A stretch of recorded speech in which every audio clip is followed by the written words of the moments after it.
Welcome to Conquer City with Fred Beaty, Part 2.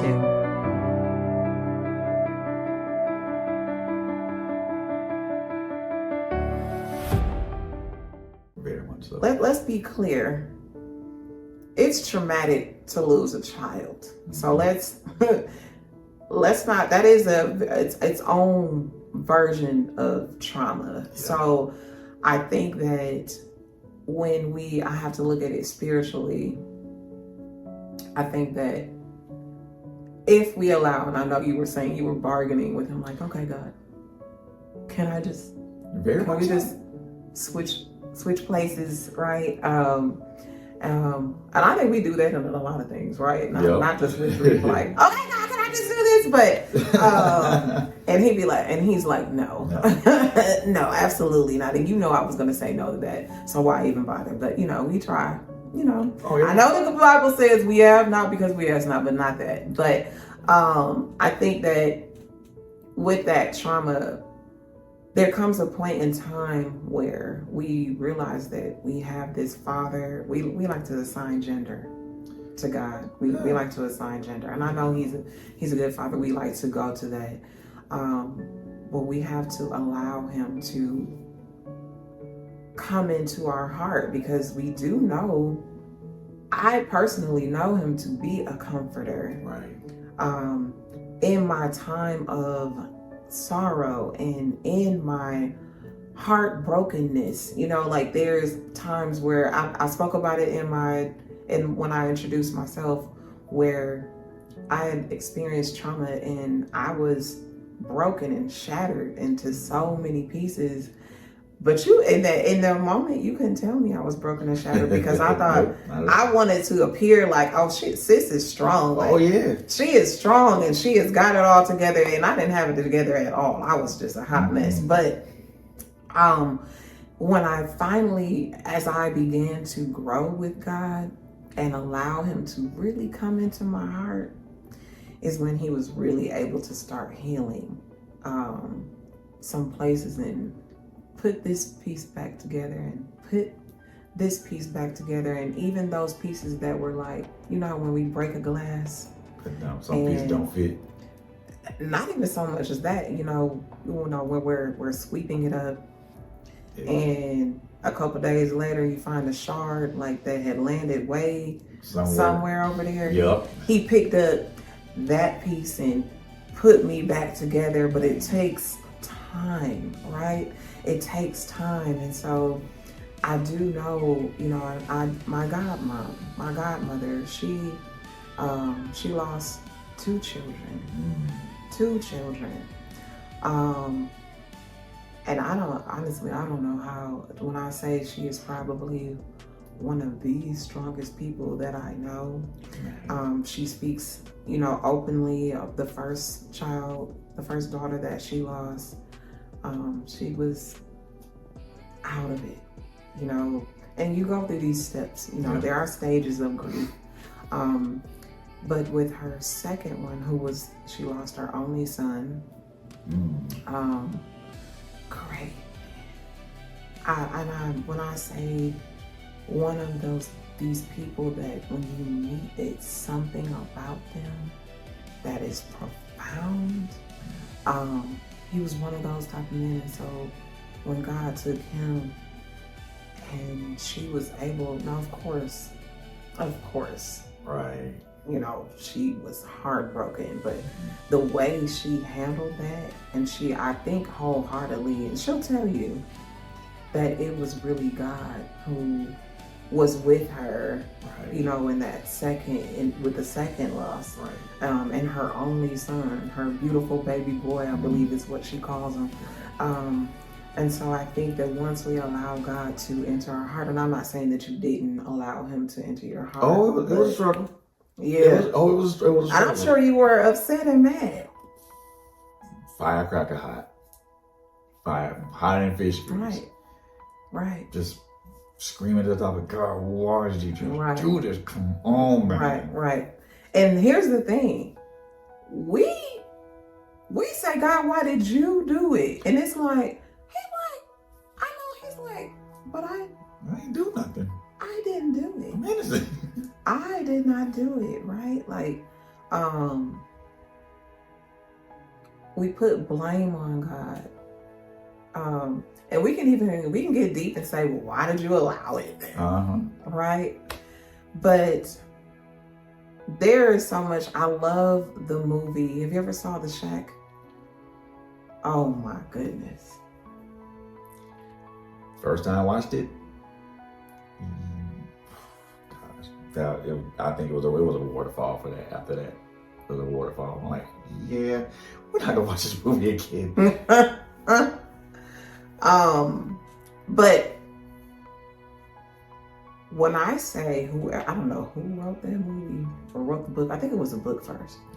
That was such a profound way of we can't even enter the mind of God and how he thinks and how things occur. But I love how there was the example given. Well, okay, if I save this one, does that mean if I can't save this one because this one, if I get this one, does that mean that I should get the other one too? Because they dealt with some sort of trauma, and his mother and father, they beat him, and then when if I get their parents, then they get they get it too, so it gave me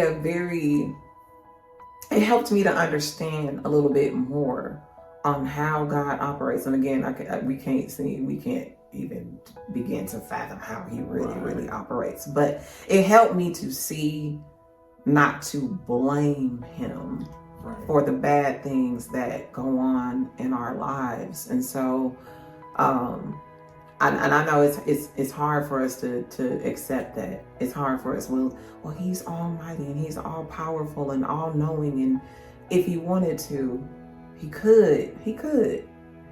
But it takes me back to the cross when Jesus was on the cross and he said, Father, forgive them, for they know not what they do.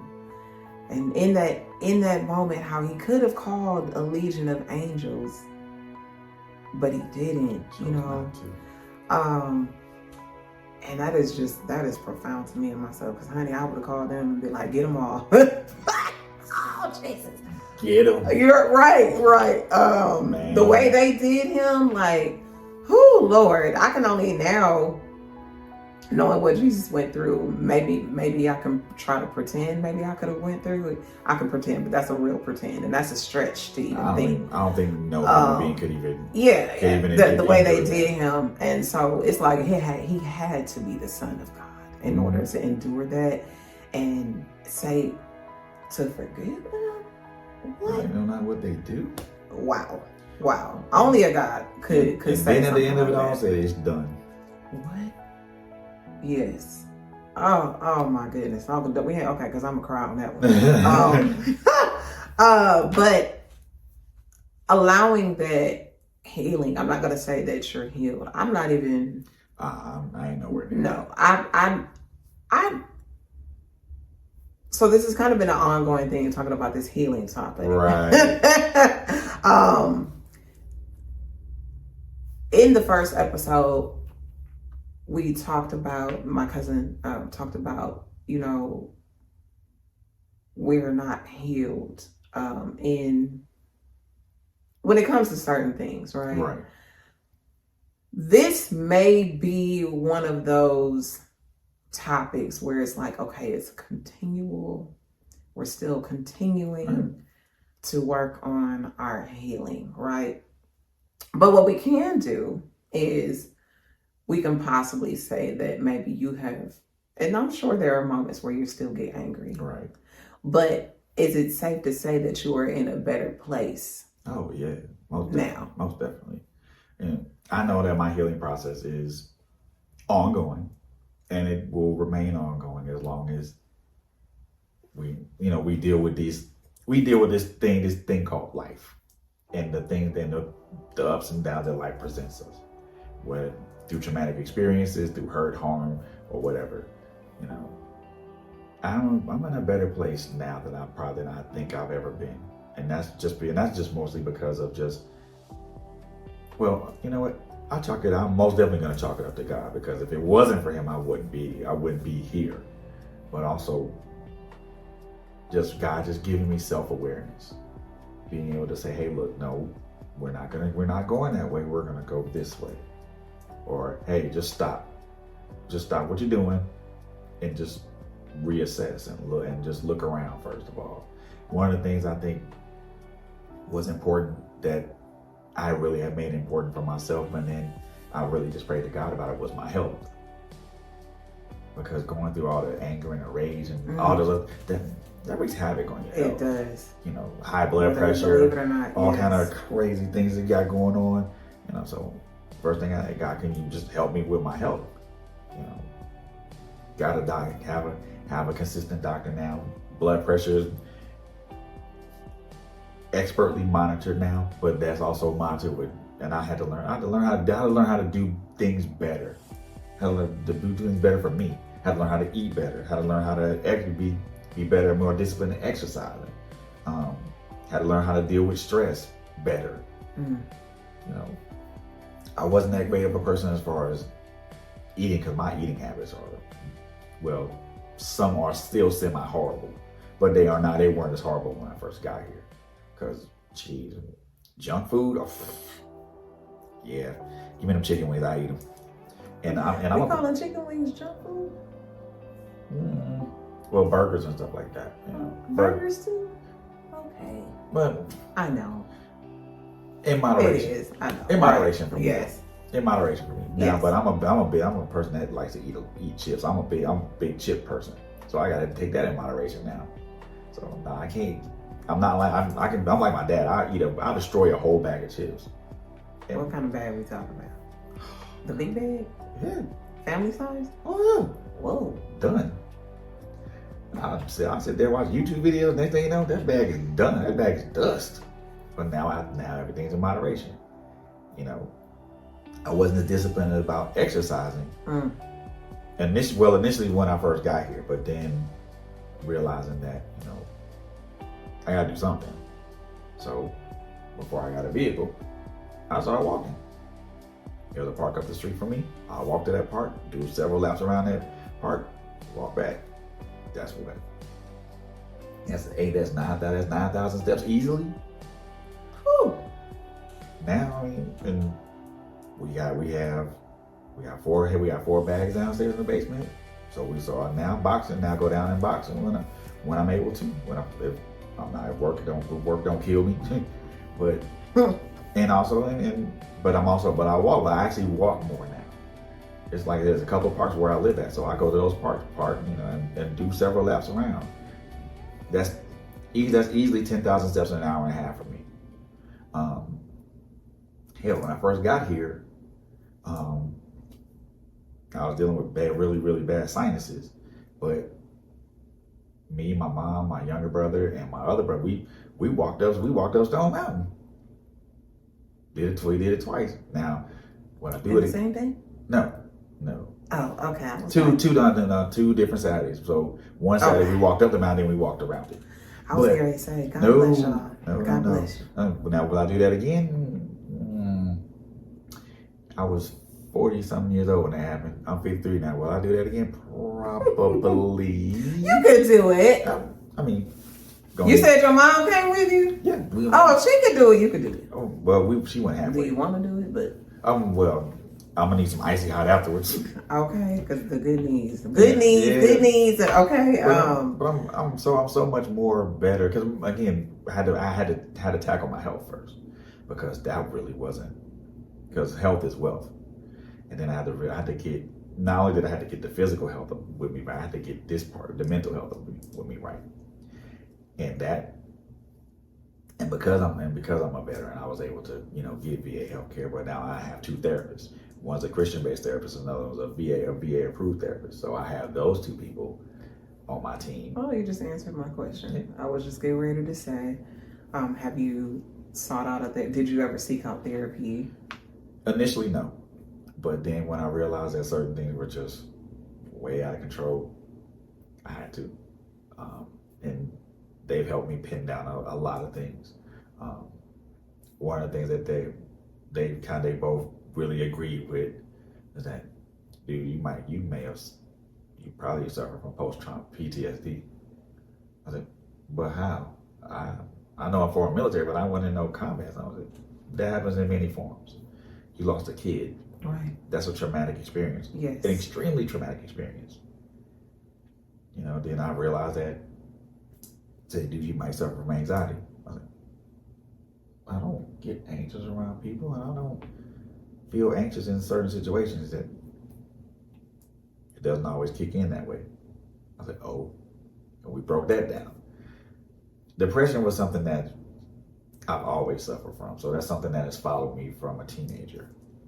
But learning to understand those signs and how to manage it. A lot of the things that I just mentioned, I manage those without medication. Just Amen. more or less now, just for me, it's just the walking is one thing that I do a lot. Is it therapeutic? Yep, very much so. One of the things I always do, especially the park that I frequent the most, I'll just, I'll take off my socks and shoes and I'll just walk to like the middle of the field and just stick my feet in and just dig my feet in the ground and ground myself. That's my way of kind of letting all the negative stuff from a week or from a month disappear, just dissipate. And then when I'm at home, there's a lot of things I do as far as mindfulness is concerned. I mean, I listen to a lot of lo-fi music because that helps me concentrate, especially if I'm writing a script for a podcast. I need to be able to be focused. I do my best to try to get 8 hours of sleep. Based on the nature of my work, that isn't always a possible thing. Well, So I'm way better now than I was back then. And again, that's a lot of that has dealt with a lot of self-awareness. Okay, Fred, you don't want to be here forever. If you stay in this place right now, you ain't gonna make it to 55. Really? Yeah. And I realize now that the conversations that I have with God now are more like not father-son conversations, more like brother-brother conversations. I mean, you think so? I think so. I mean, All right. I mean, some people look at it as father-child. The perspective that I get from it, and probably how I perceive it, is more brother-brother. I'm more like the big brother, and I already know I'm the little brother, the big brother saying, hey, don't do that, don't go that way, hey, stop what you're doing, don't get your butt in the car today, stay still. And the other thing I had to learn to do is just be still, be quiet, and just listen. Be still and know that I am God. Yeah. That's a hard one. That's a hard one. Because it doesn't always involve hearing. It doesn't always involve hearing. People think that you can hear God, but what if God put a sign out to you that you can see, that you could smell, that you possibly could taste? I just have a hard time staying still anyway. Because we don't want to know why, because it's like, it's so much to be done. And me being the head of my household, I gotta be, I gotta figure this stuff out. I have to. And we won't get into that. I have to learn. We'll be here another hour. Right. But just learning how to really, really rely and listen to him. Am I good at it now? I'm better. Let's say that. I'm better at it now. Only because I really, truly because I've gotten closer to him. I've gotten closer to God, and more in my walk, and more in my word, and as I've gotten closer, the more I trust, right? The more I trust him. And so when he tells me to do something, I'm like, but what? You really want me to know? You sure? You sure about that, God? But definitely for sure, like being still, I won't say I've conquered that. Oh no. I'm definitely working on that. I love the exercise. I'm actually on this journey of becoming more healthy. And so me and the gym, we have gotten very acquainted since February. I mean, I was actually on the journey before, but as far as like exercise, yeah, since February. And you know, here's the thing about it is I actually love it. See? Some years back, after I had my son, I had got into the gym and I loved it then too. But then, you know, life gets life in. Yeah. Jesus, we won't go there because then the show will be about me. But now I found that it really helps set the tone for my day. I feel better. It's just so much. So I'm glad that you are doing that, and I find that it's therapeutic for myself. And I love the gym that I go to. Shout out to Planet Fitness because everybody is in there. You know, when I go to some of the other gyms, it really is kind of stuffy, and you be like, oh God, okay. But everybody is in there, and it's like all the melting pot, the fit people, right? The people that are trying to unbig their back, and some of the people that are just trying to maintain, and then you have some of the older people that are just coming and they're just, you know, wanting to work out. And it's this little old lady. It was last week. She came up to me, and now mind you, I see her every day. I pretty much see the same people every day when I go up there. And she walked up to me and she was like, I am so proud of the growth that you made. And I was like, you watching me? No, I'm just kidding. But no, she was like, you are doing so much better. And you know what? That just lets you know you never know who's watching you. And so with that being said, even with you, there are people that are probably watching you. Not probably. There are people that are watching you. And I'm telling you, there are probably people that are really, really, really proud of you and the progress, if that's what we want to put on it, the progress that you've made and the steps that you've taken and the steps that you have, you know, when we're in acceptance and when sometimes we don't want to accept it, but then we have to quickly realize like, no, we don't want to regress. We don't want to regress. I understand that this is where we are, and just trying to understand that, you know, we say that it's God's plan. Right. And he knows the plans for all of our lives, and he knows everything. He knows how it's going to go down. He knows the thoughts that he thinks towards us, you know, thoughts of hope and thoughts of peace and thoughts to give us a future and expected end and all of that. But sometimes I think we talked about this thing called cause and effect, and the decisions that we make doesn't necessarily mean, so this is what I'm finding, that he has a plan for us. Right. He has this whole blueprint for our life, right? But he's kind of like, and this is just being the conversation that I want to have with God when I get to heaven, because I'm telling you, I'm going. I'm going, okay? But when I get there, and I want to ask him, like, God, what did you really have designed for me? Because I want to know, because what I'm understanding is that there are things, you talked about it, the cause and effect. He has a plan for our lives, but sometimes he has given this thing called free will to make our own decisions. And so even though he already knows the decision that we're going to make, but it doesn't mean that he didn't have better for us. Right. But it talks about how he will take things and make them work for our good. And I know that there have probably been several times where you're like, well, God, how is this going to work for my good? Oh man, looking at something like, is this really gonna work for my good? And you have those moments where you're just scratching your like, is this really good? Okay, whatever. Mhm. I don't know, but it's gonna work. It will work.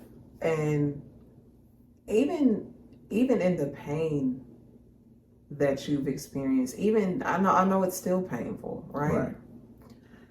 Oh, I truly believe, like, with the books that you have written, some may have been out of anger, some have been it was probably therapeutic for you yeah. to write some of those books. Right, yeah. I can only imagine picking up that pen is probably therapy for you and a release. But you know what? Also, I believe that with you writing your books, it's helping people.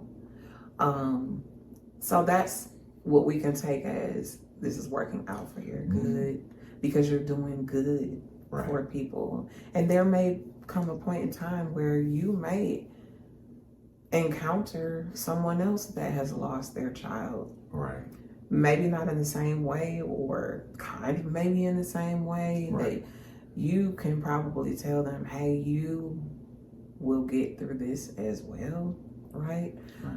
That's another form of it's working out for your good. And so I think that is what makes you more than a conqueror, because the fact that you, number one, that you're sitting here in this chair, and what I counted 4 times that you try to, I love how you put it, unalive yourself. The fact that you're sitting here, you conquered the unaliving, we'll say that. So that makes you more than a conqueror. The fact that you opened up, that you were bold enough, because some people want to write books and they too scared. So you overcame that. The fact that you apologized, you were willing to do the self-work, and that you, even in your marriage, realized, and of course there's a lot. Right. But the fact that you were willing to own the errors that you made, and you went to her and you apologized, that you could have had too much pride and been like, well, she should have just understood where I was at in life. No.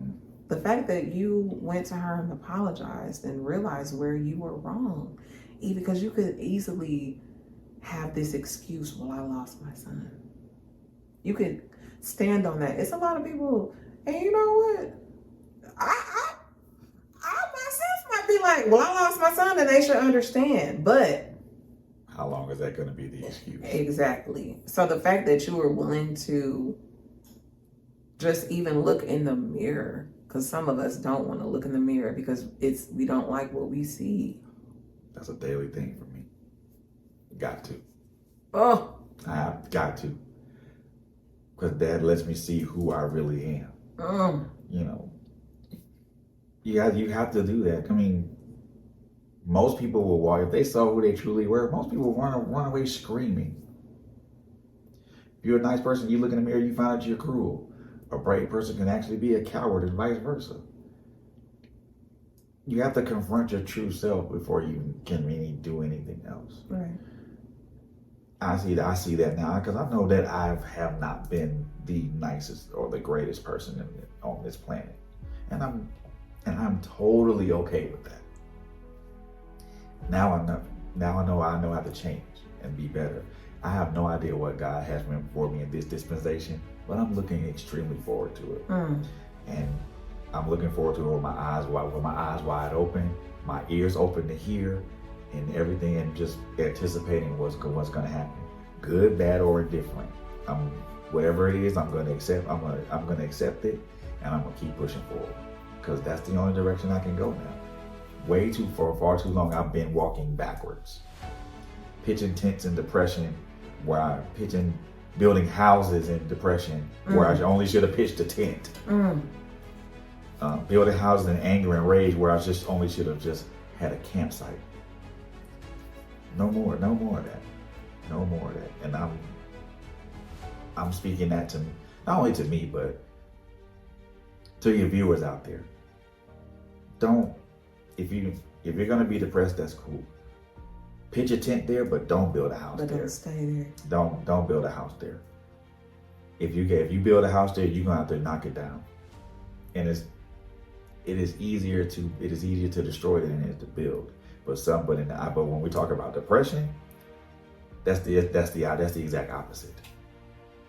Because that's the exact opposite, because now you're trying to destroy something that you probably took less than 10 minutes to put up. And that takes time. And you're your own demolition crew. Ooh, that was powerful. You said when you were only supposed to build a tent. I don't even know if necessarily we were supposed to build a tent there, but we're people. We're human. There are things that will cause us to be depressed, right? But we are not meant to stay there. Nope.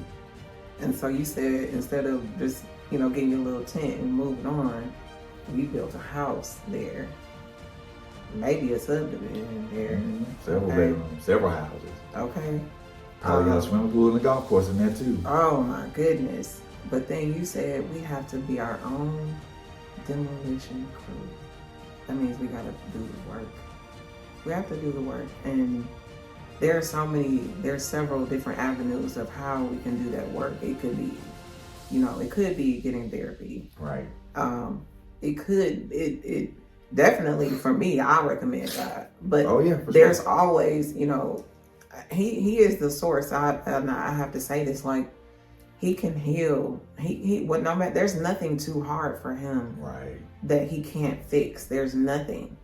But sometimes that includes maybe getting a therapist or going to therapy. Why do you think that we have therapists? Why do you think we have counselors? Why do you think we have pastors or elders or, even close friends? But it has to be somebody that can really speak life to you. Right. So I say be very, very careful in who you seek help from, because everybody always has a good word for you, right? And they mean well, but it doesn't necessarily mean that it's going to be helpful to you. But that being your own demolition crew, that means you have to first be like, you got to take the first swing. You have to be even willing to even let that house fall. Like, you got to get that sledgehammer. Ooh.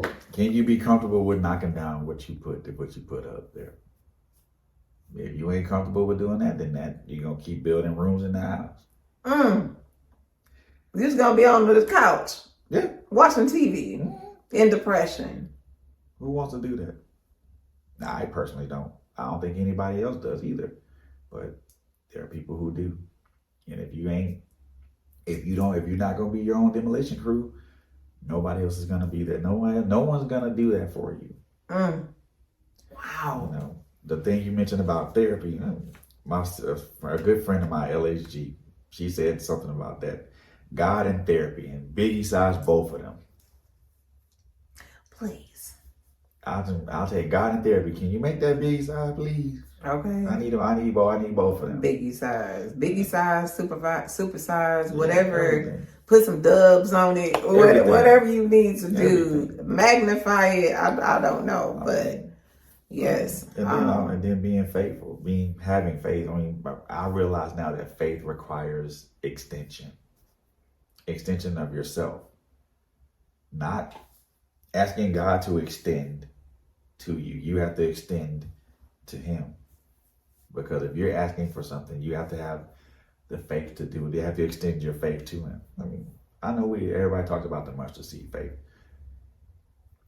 in that, and for me, that concept works well, because there were times where my faith was as small as a mustard seed. Right. And God still came through. You're right. Just a little bit. I didn't, but I only believed this much. But he still didn't matter. The fact that you believed is why he came through for you. We gonna talk about now grace. Now that means when he gonna work it out for you, even when you didn't believe. But I love you talked about that the mustard seed, because this is what I'm learning from that. Seeds are meant to be planted. Right. Okay?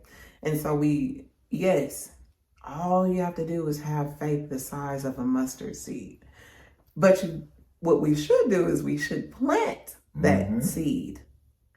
and allow it to Cultivate it. grow, right? There are things. And what comes to help it grow? Faith and cultivation. You got to water it. You got to make sure you got to do everything that you require, just like a plant. Yes. You got to water it. Yes. If it gets too big for the pot, you got to change the pot. Ooh. You got to put more dirt. You got to put more dirt there. Yes. You even got to talk to it. Talk to it a little bit. Yes. So faith is just not just extension. It's also caring. It's caring for the seed that you planted. Because the way I look at it now, if God sees me taking care of the seed that I planted, I know that he's gonna bless. But if he doesn't see you take care of the seed you plant, how are you gonna be blessed if he doesn't see you taking care of what you put in the ground? And is that fertile ground? Is that good ground that you're planting that seed in? Woo! Now that's a word. But it says that it's impossible to please him if you don't have faith. Mm-hmm. So we have to have it. That's a requirement. We have to have it. It doesn't say maybe. That's a requirement. It doesn't say maybe. It says without faith, it is impossible to please him. And I want to please him. Listen, I want to make him smile. Okay, I want, when I get to those gates, to say, "Well done, thy good and what? Faithful servant." Faithful servant. Oh my goodness. My goodness. You know what? We can keep going and on and on and on and on and on and on and on. Because when we get to talking about God like he's just man, he is so good and so faithful and consistent with us and loving, and man, he is just everything that we need. And so I am just, man, whenever we get to talking about God, I'm in awe of him and everything that he does. And so with that said, I am so happy you came on the show. Listen, y'all, he dealt with all of my setup. Me setting up everything, and then he helped me set up everything. But I am so appreciative. You are my first local, so you're going down in history too. You're my first personal, in-person guest, and I'm so glad we did this. Me too. Wow, I think this was just amazing, and I know that this is going to help someone, and I hope that it really speaks to, those that are going through grief, and to know that you can. There is life after this. God still, we have to really think about it, even with the loved ones that we lost, that they did not want us to be stuck. And that's easier said than done. It is so much easier said than done. But while you are still on this good green earth, God wants us to have life, and life more abundantly. Yes. So I am so happy that you came and that you were willing to talk about it, because I know it couldn't have been easy. But I appreciate you. And Fred, you are more than a conqueror. That means just at the very least of it. That just means at the beginning. Right. You are a conqueror. That's just the setting place, right? That you are a conqueror. So you are a conqueror. You are a father. You are a son of the Most High King. Yes, ma'am. And so much more. And so again, thank you so much for coming on the show today. Thank you, man. Thank you all for tuning in. This episode is one for the books.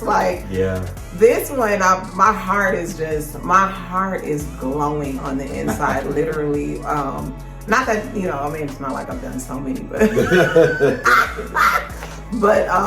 this one, I will never forget this one. I will never forget this. And I love how God is so strategic in how he does things, how we met in 2010, right? Man. We met in 2010 at Southeast Trends, and how you went through things and Right. I went through things, and Lord knows I went through some things Oh man. after that, but nothing, I won't say to the magnitude, because what we're not doing, we're not comparing Right. to each other's trauma, but Right. it all led to this moment, to circle back to this moment. And so when we connected on Facebook, and you were like, and I did see like some of that stuff, and I was like, oh, look at that stuff on the show. And you reached out, and I said, well, look at God. I said, okay, God. I said, God, I see what you're doing. I see what you're doing. But Yeah. thank you so much for being on the show. My pleasure. Man, it's been awesome. And thank you to my audience, to all of the conquerors. Listen, let me remind you, at the very least of it, that at the beginning, you are a conqueror. So you are that and so much more. And thank you so much for tuning in to Conquer City today. Remember to please like and subscribe, share this video. I got fussed at for not saying this in my other episode, so I'm trying to do a little bit better. But please, Conquer City is on YouTube. Conquer City is on Spotify. We are on iHeart. We are on Amazon Music. I'm gonna get on iTunes. I just forgot. So we're gonna be on that too. But please, you all go and subscribe and comment. Was this helpful to you? What you heard today? Let's get into a conversation over this episode. So I can't, and don't forget my friend, the books that he has. Don't forget Trailblazer Radio Yes, sir. on Spotify. Okay, so till next time, conquerors. Until we meet again, I love you all. Goodbye.